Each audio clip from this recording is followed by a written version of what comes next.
Туркменская улыбка. «Я очень хочу улыбаться», — сказал мне однажды туркмен. «И я буду очень стараться, чтобы улыбка жила в стране.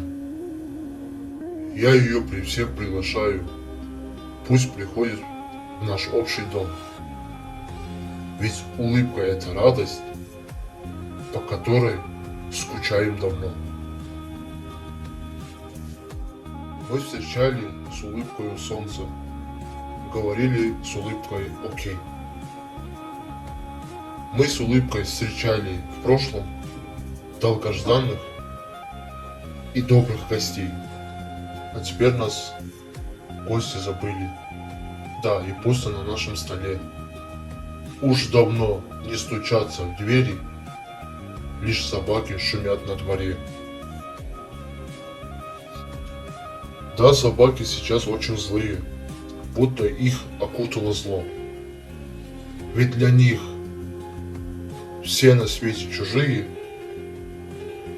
и не любят они никого. Они любят только кусаться, при этом любят кровь. Непонятной для них ни улыбка, ни простая земная любовь. Как бы взять и прогнать этих тварей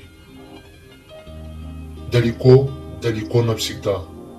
Все мечтают, чтобы улыбка вновь вернулась в Туркменистан.